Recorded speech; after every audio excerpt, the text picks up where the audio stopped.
All right, so we're going to go ahead and get started. How's everybody this evening? Good. Yep. Um, so I'm not sure if everybody took an attempt at the filing exercise. So I went back in and I actually gave everybody a few more attempts. If you want to go back in and try it again, what I would probably recommend you do is write the names down and then try to file them by alphabet. You want to file by last name, first name, and then middle initial. Take your time. It's a hard exercise, and it's to show you that it's the worst way to file. If you want to be sure you're going to lose patient information, that's the way to do it.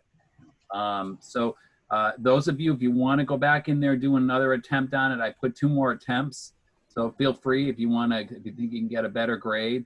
But I would just recommend everybody taking the names down and then trying to put them in the order, because I actually try to do it myself, looking at it on the screen, and it can get a little confusing because if you're not trying to do it, and putting them in order on a piece of paper, it can feel a little more challenging, at least for me. So I gave everybody 2 more attempts at that. So if you haven't done it, you got 5 attempts now to at least get a good grade on that. So feel free to go back in there and try that again. So that's done. I did send an email with the study notes for exam 2. Everything's there, the terms I want you to look up and learn, and the facts that you need to know, okay? So that's that.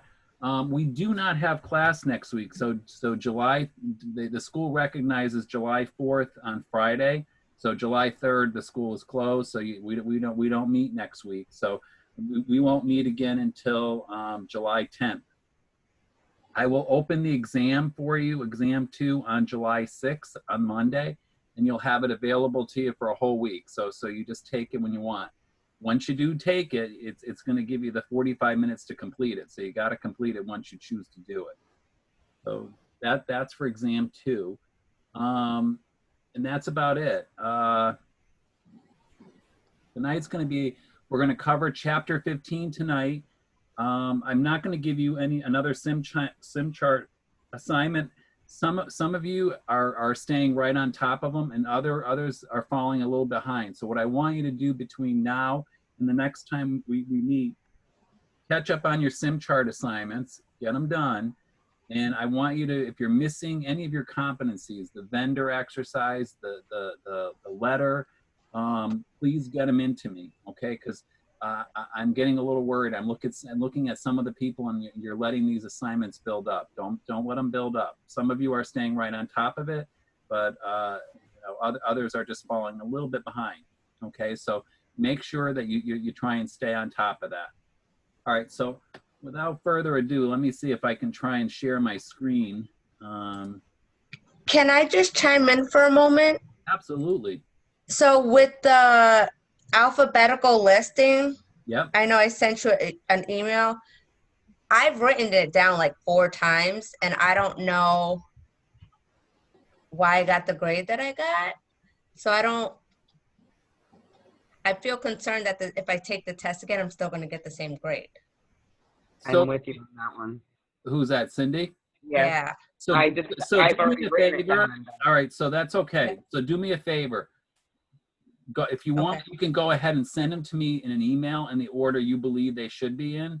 Because I did go look at the assignment, and the assignment has them the way they should be correctly in order. But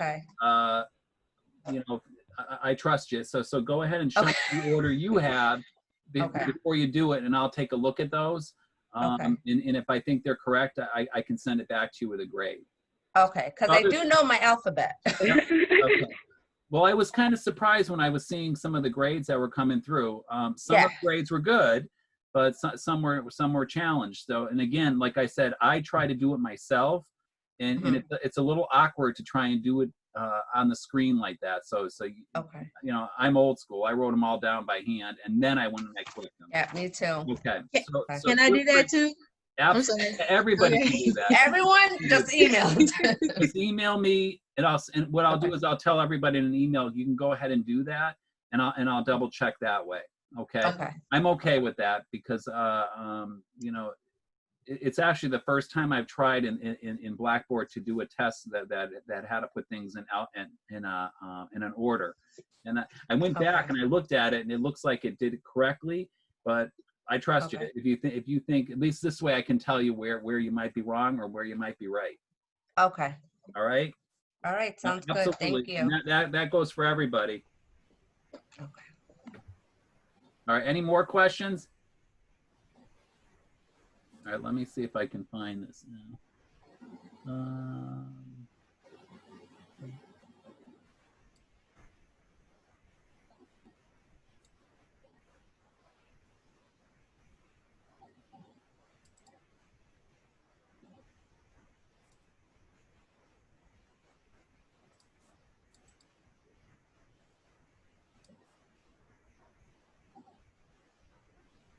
Can you see it? Yeah. Oop.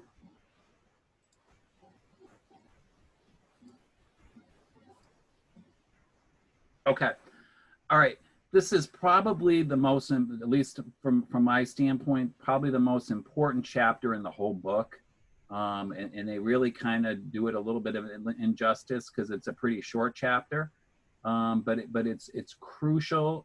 It's one of the areas that we always see ourselves mistakes occur because either the education really wasn't a value wasn't placed on it, or the patient just didn't understand and didn't challenge the person that was trying to teach them on what they needed to know. But this is really, it cannot be stressed enough how important this chapter is. Again, the book minimizes patient education, but it's one of the most important ones.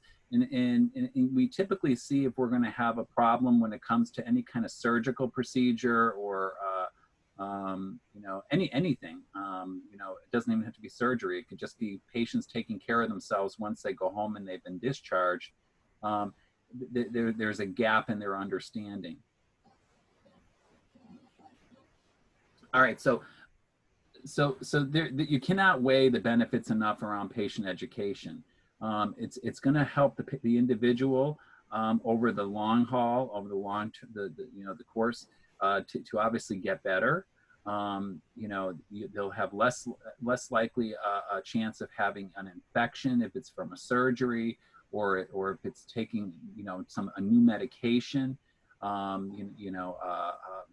It's usually either the patient didn't understand or the individual given the education didn't come across the way the patient needed to understand it, whether it was a language barrier or just, you know, a knowledge barrier. And this is why today it's really important. I don't know if I mentioned this to you earlier in the course. A long time ago, it was people didn't want to bring family members into the exam room. Actually, it's a big thing now to actually want to bring somebody with you, because I don't know if it's ever happened to you, but if you go into the doctor's office and then you go in there and you're sitting on the exam table on the paper, all nervous and sweaty, the person that's in there with you, that person's not nervous at all. They're looking around the room. They're looking at the diplomas on the wall. They're looking at just everything, very relaxed. Their heart rate's normal. It's got nothing to do with them. When you physically leave, it's typically the person that was the patient. You know, they get out into their car and they can't remember anything, you know, what the doctor said. But the person that was with you, they remember everything because it had nothing to do with them. They were very relaxed.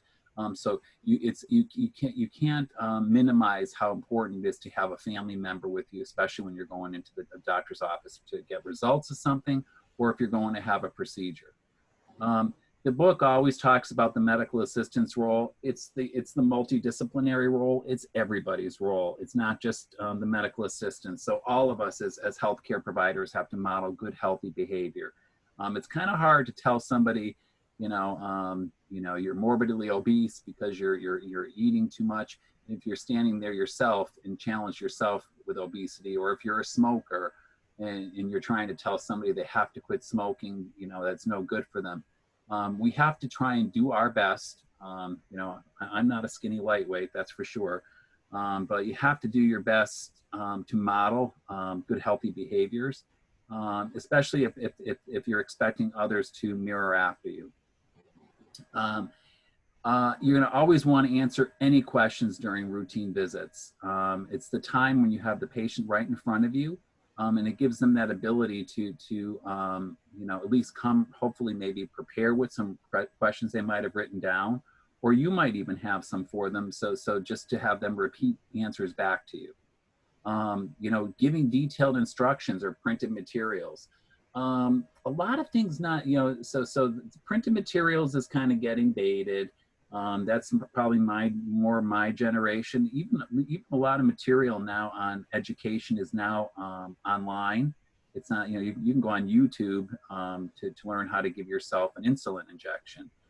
So there's a lot of education that you can provide patients that is available to them, but it doesn't always have to be printed. But it's a good start, especially if you're expecting patients to needing to understand how to follow up on post-surgery, if they have to change dressings or unpack wounds or whatever.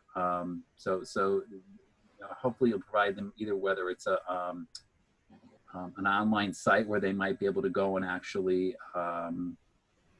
see the process, or at least, like I said, if you got printed materials, that's a good start. So when you're learning and you're teaching, so there's three things. There's cognitive, affective, and psychomotor. So cognitive is the knowledge. It's the hope that the individual can grasp and understand what you're trying to explain to them. This is kind of like, for better or for worse, the light bulb goes on. You have to kind of watch the patient to make sure, as you're trying to explain something and you're teaching them, whether you're showing them a diagram or an actual model, or you're expecting them to give some information back to you, and mirroring and asking them to repeat things back. You're going to have to gain that knack where you're going to have to watch the patient and try and get an understanding. Does this patient have the ability to possess the knowledge to understand and learn? It's very, very important, because without that, then you have to hope that somebody is there with them or is going to be present with them, while they're home or in a rehab or whatever, that does have that cognitive skill, because somebody needs to understand and have the knowledge to be able to take care of the patient. And so there's a learning component. The affective behavior, so affective is the behavior. So affective is, they've got to have the ability or the desire to want to do it. It's essentially modeling it. So modeling the behavior. If they don't have the desire to, then the outcome is going to ultimately be poor. So the affective behavior is the desire to want to do the behavior you're asking them to do. And the psychomotor, that psychomotor is just the skills. Am I capable of doing this physically? Many of us, there's a lot of patients out there that are very bright, very, very bright, but might not have the ability or the psychomotor skills to be able to do something, because maybe they're paralyzed, or maybe they had a stroke, and one side of their body has paralysis. But does it mean that they don't possess the knowledge? They just might not have all the domains of learning. They might not be able to physically change a dressing, or it might require that somebody else does that and helps and assist the patient with that particular skill. But all of these are all part of the learning and teaching process. They tick and tie. They go hand in hand. So the factual teaching, that's the cognitive domain. And again, that's the ability to understand it. The sensory teaching, that's affective domain. So sensory teaching is listening, seeing, touching. It's all of those senses that each one of us has.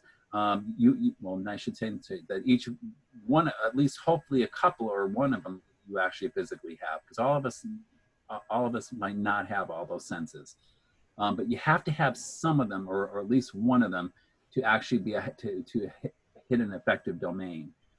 Again, whether you're hearing it or you're seeing it or you're touching it.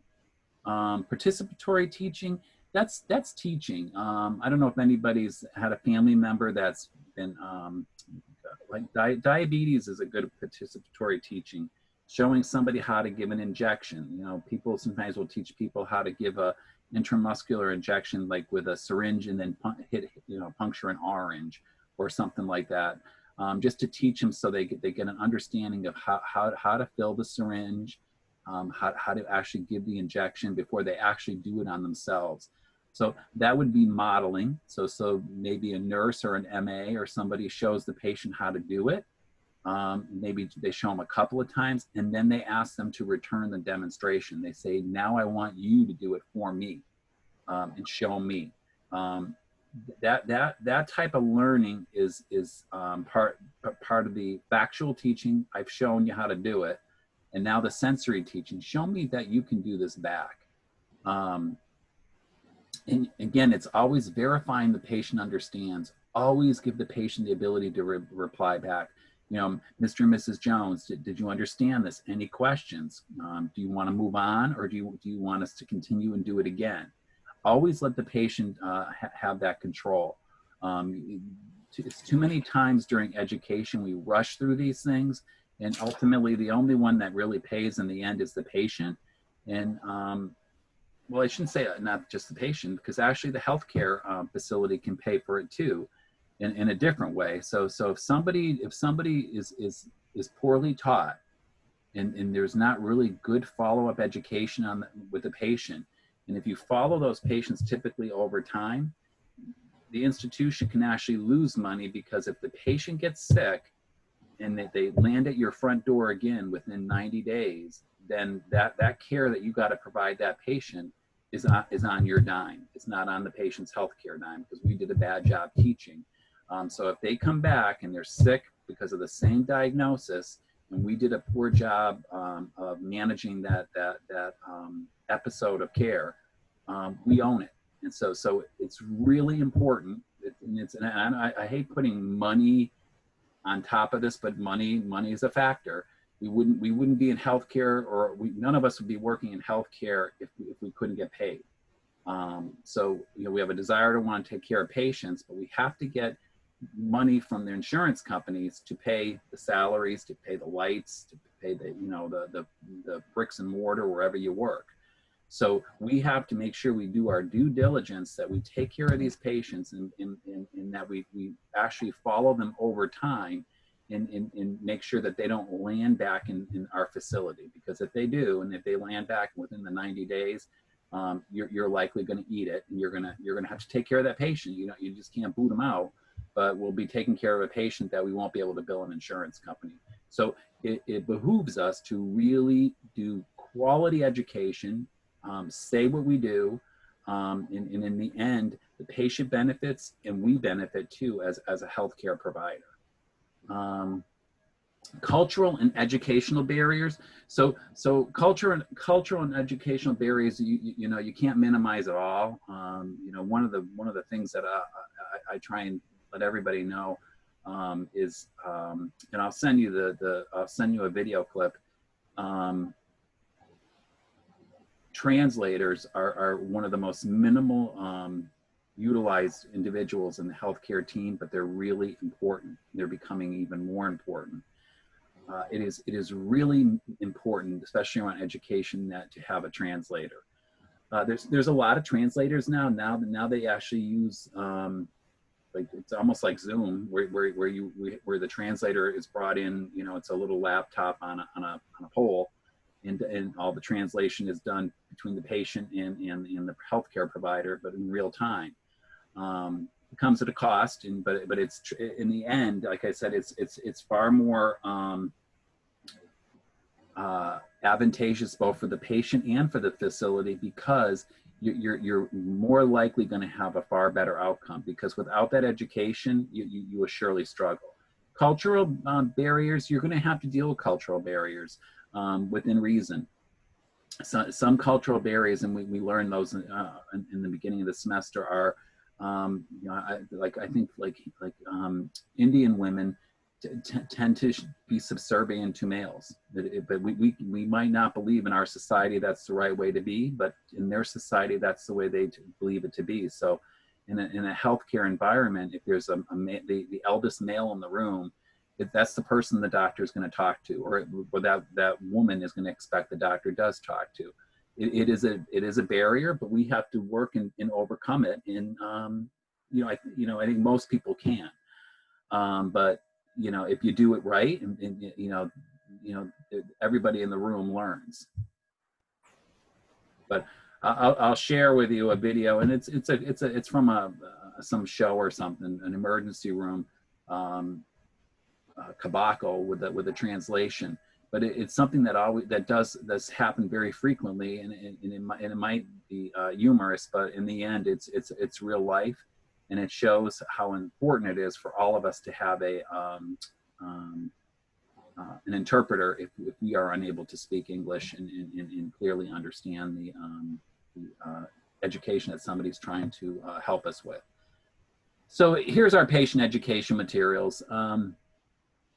You got your brochures, booklet, fact sheets, educational newsletters, assisted directories, and so on. That's again, I think a lot of that's old school. I think different generations like to learn in different ways. Some people like textbooks. Some people will say, "Show me a YouTube video. I don't want to see a textbook, or I don't want to see a chapter in a book.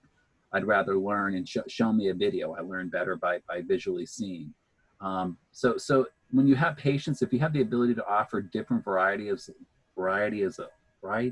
of learning material, it would be best, because each generation or individuals, depending on their age, is going to have a more of a preference. You can have DVDs. Seminar and classes are great. A lot of people actually love the ability to go and speak to a physician in a real life seminar and be able to ask questions and get answers in real time. And it's a great way for healthcare facilities to actually kind of, for better or for worse, show others what they have and what the abilities, whatever they have the ability to do. But they're really great things, you might have maybe a heart failure specialist might want to talk to somebody during Heart Month, which is in February, maybe a pulmonologist speak to people in early spring about, asthma, and things like that. So seminars are a great opportunity, and they offer physicians the ability to actually capture patients that might be seeking to look for, to have a physician for a particular specialty. Libraries and patient resource rooms. I don't know how many people go to the library anymore, but they're still around for now. But I think most people go online. Online health information can be dangerous. Because your typical, so everything above on this slide, the brochures, fact sheets, educational newsletters, all of this is at a 5th or 6th grade reading level. And that's how most of us learn, from any medical information that's presented to us in an office. When you go online, you're actually looking at information that's presented at a physician's level. So it's a very detailed, and it can be a little daunting and a little overwhelming. So, and I'm sure most of you maybe have done it or not done it, but I know I've done it. When you go online, and you start digging, and it can get unnerving until you've got that ability to physically talk to a physician. But online health information is available to all of us, but again, it can be a little daunting if you're not at that educational level and clearly understand what you're reading. So patients just got to be very careful when they're looking at that kind of information, and it can quickly go over their head. So promoting health and wellness through education. So that's our goal. We all are striving to work in healthcare in some form or way. So promoting healthy habits, and you can do this through a variety of ways. Consumer education. Our goal would be, even around protection from injury. You know, you might have some kind of, if you're a primary care office, maybe in the summer months they might promote pool safety, or things where they might see a higher than normal accidents, from accidental drowning or whatever. But obviously have some protection out there from injury, or it might be education on the elderly, how not to leave people if they need assistance. Make sure that their walkers are nearby their bed. If they need it, if they can't ambulate, how do you physically get them to the restroom? Or if you can't get them to the restroom, how do you use, whether it's a bedpan, urinal, but how do you do protection from injury, saving individuals from falls? All this can be out there as far as education. So you want to be promoting healthy behaviors. There's also screening tools to promote healthy behaviors. Mammograms are a screening tool. Colonoscopies are a screening tool for people. I think after 50, they like everybody to have one colonoscopy. Then if you've had a positive polyp, they want you to have it like every 3 years or something like that. There's a lot of variety of screening tools. There's now screening tools for low dose CAT scan screening tools for people that have been heavy smokers. So they've got those abilities to have those kind of screening tools as well. So there's anything that's out there. There's a lot of things that are out there to help us promote a healthier lifestyle. And typically screening tools don't require that you pay a copay, because they really want you to do these. They want you to, it's important to do screening. Skin cancer, that's another one. So I think you can go and have your skin looked at once a year without paying a copay with most insurance. Rehabilitation. There can be rehabilitation from post-injury. Maybe you broke a leg or had a hip fracture or a knee replacement. So you can go to rehabilitation. You can go to rehab, cardiac rehab or pulmonary rehab. So if you had a heart attack and you need to now get reacclimated to any exercise, you can maybe start with cardiac rehab. So there's a lot of things that are available to us as far as screening in helping us, with healthy habits. Information packets. So when you come to this is our patient information. So coming into the office, this is I'm a new patient. I'm coming into the office. How are you going to educate me about my becoming a new patient in this office?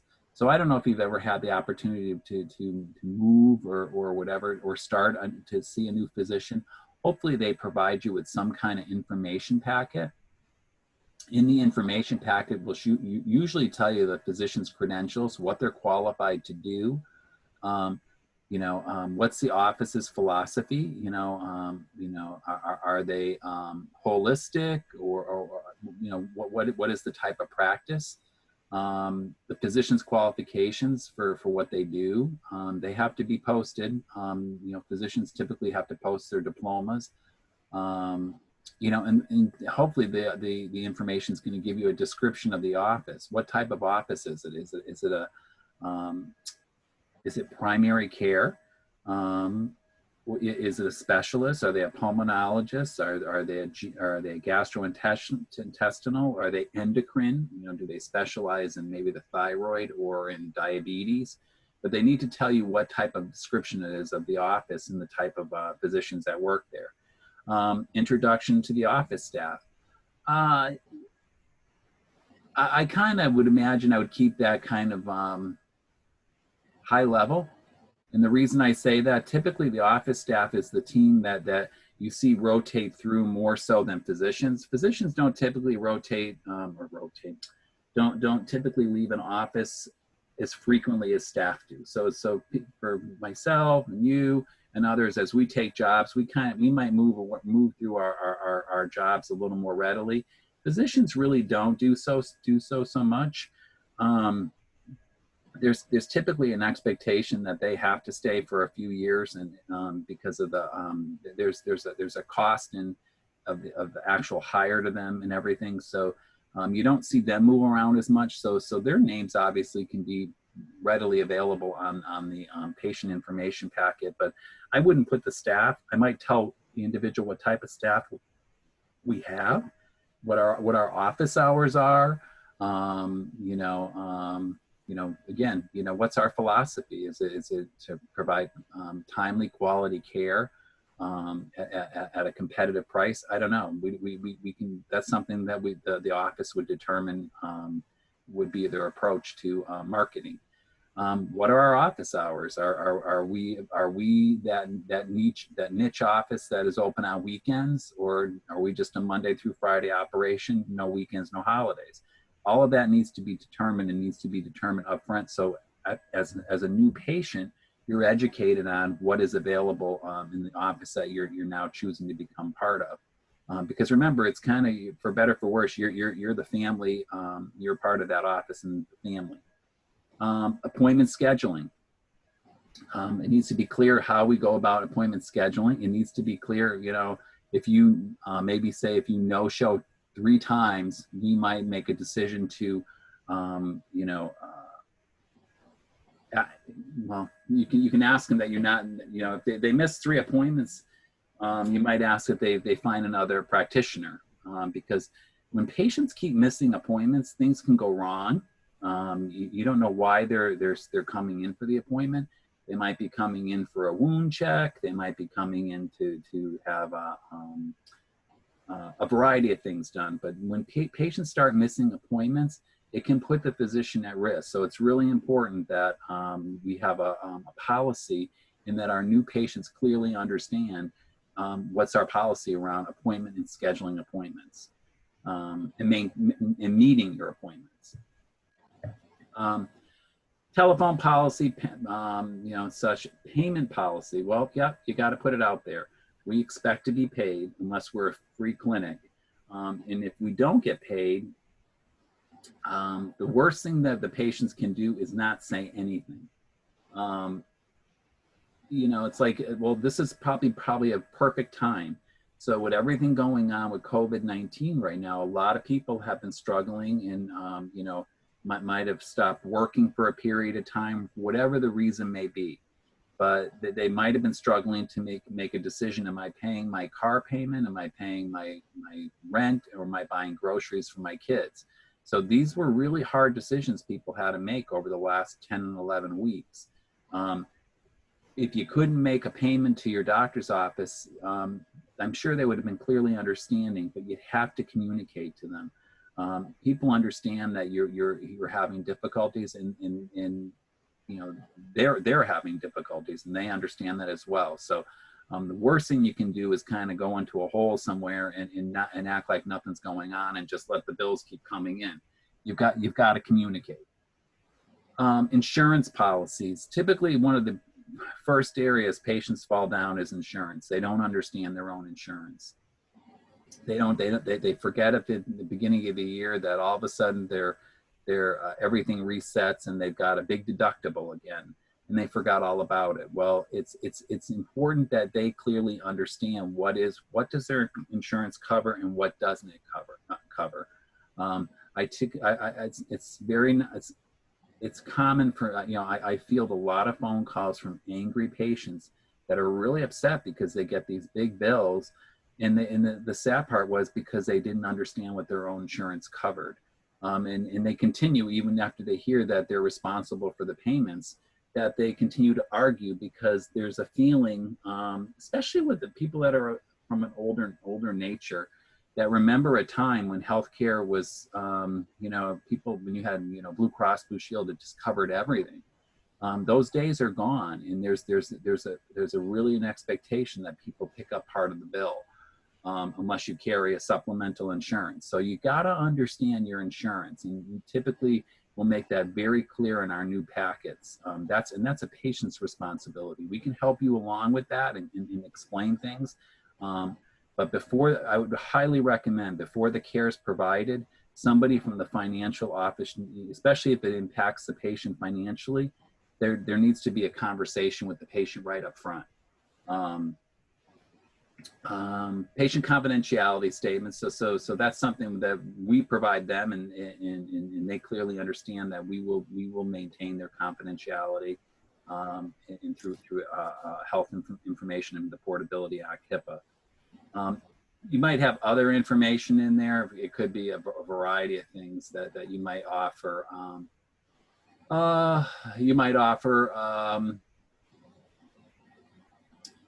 So cardiac rehab, I had mentioned earlier. So some facilities, you might become part of a cardiology office. If you wanted to join they have phase 1, 2, and 3. So phase 3 patients in cardiac rehab, it's kind of like a gym, for better or for worse. But it's a little costly, a little more costly than your gym membership. But you would pay a weekly rate, but you'd have at your disposal people that, it's like having your own private gym trainer. So you'd have specialists working with you. But those kind of things we do make available. But again, it would come at a cost if individuals wanted to use those facilities. And how you want to distribute this information packet, I would probably recommend, these things were very costly. They're thick. They have a lot of information. They're not something you're just going to mail out to everybody. So most of these you're going to hold on, and when the patient comes in for their first office visit, it's presented to them in the office. I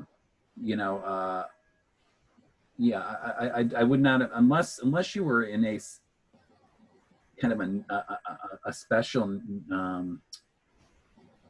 maybe, let me think,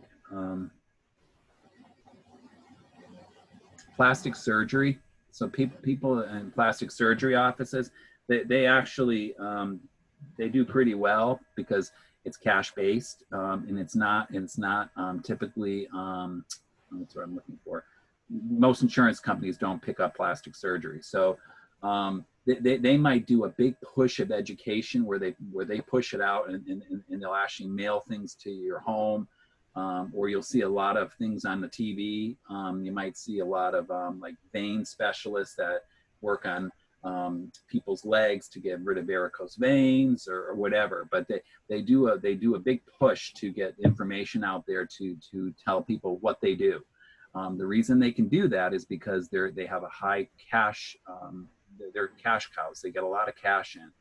I don't know if anybody's had that experience. The first thing they want, they'll either put the procedure on a credit card or a loan, or they'll do something with it, because your insurance company doesn't typically cover that type of procedure. Patient education prior to surgery. So I can't minimize this enough. So ORs, if any of you ever have the ability in your future to work in emergency in an OR or any big procedural areas, cath labs, cardiac cath labs, electrophysiology labs, anywhere that are big money generators for the healthcare system, it is really important that patients have a clear understanding of the surgery. For a variety of reasons. One, you don't want to cancel the surgery. Nothing worse than having a patient arrive in the morning to find out they ate, and then you now got an opening that you have nobody to put into that OR. ORs they're measured in minutes. So they call it wheels in, wheels out. So it might sound, well, it is. It's like a mill, or not a mill, a factory. You never want to leave an I keep saying emergency room, I'm sorry. You never want to leave an OR empty, okay? So if you've got your ORs and they're available from 7 a.m. to 7 p.m., you want those ORs humming from 7 a.m. to 7 p.m. because they are your revenue generators. They are what is going to pull money into the institution. they're actually one of the things that actually hurt. I think people might think that the hospitals and everything have been doing okay during the COVID environment and everything. They actually haven't been, because they've not been allowed to do any procedures that were elective. So all those procedures that we see done all the time in the ORs weren't being done. So hospitals, I can tell you, like where I work, they were losing about 10 million a month. So, and I'm sure others were losing that or more. So it's really, really important to make sure that the patient education is clearly understood and what happens when it comes to surgery. And it also is important post-surgery too, because the patient has to understand how to care for themselves after the surgery has occurred. Because if they go home and they don't have a clear understanding how to manage their care, and remember, like I said earlier, if they end up back in our door under the same diagnosis with an issue, maybe they got a sternal, maybe they had open heart, and they have an infected sternum. We got to fix that. We got to fix that ourselves. We don't get any money for it. So you want to make sure that they leave with a clear understanding of what's expected of them, and that they take care of themselves. So you want preoperative education and postoperative education, not just before. And if it's really done well, if it really is done well, then the patient feels good. I don't know if you've ever had the luxury of having surgery, or maybe a family member. If somebody really educates somebody really well about what's going to happen to them, their anxiety level is probably not as bad as it could be if somebody is going into something not really understanding something well. And that can happen. Some people might not be able, might do a really poor job of explaining.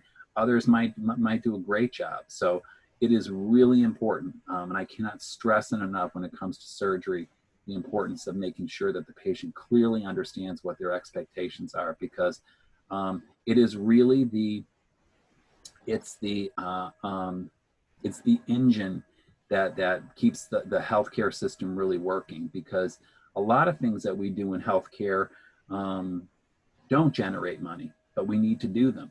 And so these big procedures that we see that are done in the OR, hip replacements, knee replacements, big thoracic surgeries, cardiac surgeries,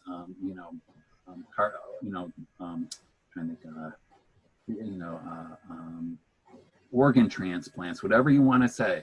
Anything that's going to happen in the OR is going to generate a lot of revenue in that, but the revenue helps drive the rest of the bus.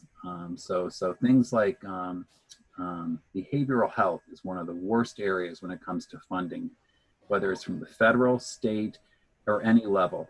And it's very sad, because these are the people that really probably need the greatest care. Those that are mentally challenged or just going through a psychotic period in their life. But it's the least funded. So you have to support the winners to help support the losers. So all those surgeries help generate revenue to help support some of those other areas that might not generate any revenue. What we've seen over the last couple of months is a hit across the board. So a lot of those revenue generators haven't been bringing money in. So it's been a challenge for healthcare systems to stay afloat. We'll leave that. That's it on this chapter. Anybody have any questions on that?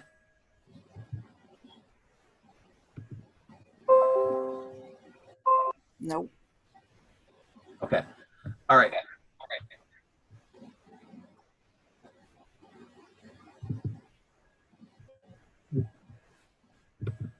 All right. So that's all I had. So now I'm going to go over the expectations. So again, I want you to do a couple of things. So those of you that have not finished the sim chart, please go back in there, take a look at the sim chart assignments that you still need to do, and complete them. I've gone through and I've graded everything that I could. I think there was a couple of you that I think it was the last one. I gotta say I was pretty impressed. A lot of you really did well with Al Navassar's that last one we did. I forgot what his was. Well, it doesn't matter. It was the long one, the last one that I assigned to you guys. And a lot of you did really well, and so good. Take your time. Hopefully you're understanding. I know it's hard to do it this way, but without the ability to have you in the class to show you how to do it, it's the only way I can do it is with the meaningful steps. Some of you though, go back and look. You didn't put, and I sent you a comment back. It looked like you didn't put all the charges in. I think it looked like a couple of you were missing the office visit charge. It looked like you charged, I think he had I forgot what he had. I should have it in front of me. I can't remember it now. It was a flu shot. Flu shot, that's right. So it looked like some of you charged for the flu shot and the injection, but nobody charged, a few of you didn't charge for the office visit. I think in the end, you had to have a balance of like $114. But it's not, some of you weren't there. So go back and take a look, because I put some comments in there. And other than that, if you see the grade, then you know you did it right. So the goal would be over the next couple of weeks, get caught up, get your sim chart assignments done, get any competencies that you haven't finished. If you haven't finished your letter, get it done. Don't leave this stuff hanging, because we're actually right at the midpoint right now. We don't have any class next week, so I won't see you until July 10th. But the week of the 6th, July 6th to the 10th, you're going to have exam two, and it's already out there, and I'm sorry, it's not out there. The study notes are out there. So if you go to your email, you can at least download those and start looking at that information. Okay, that's all I got, unless anybody's got any further questions. No? No. All right. Have a great July 4th, everybody. All right. Good holiday. You too. Thank you. We'll see you in a couple of weeks. Bye now. Bye. Bye.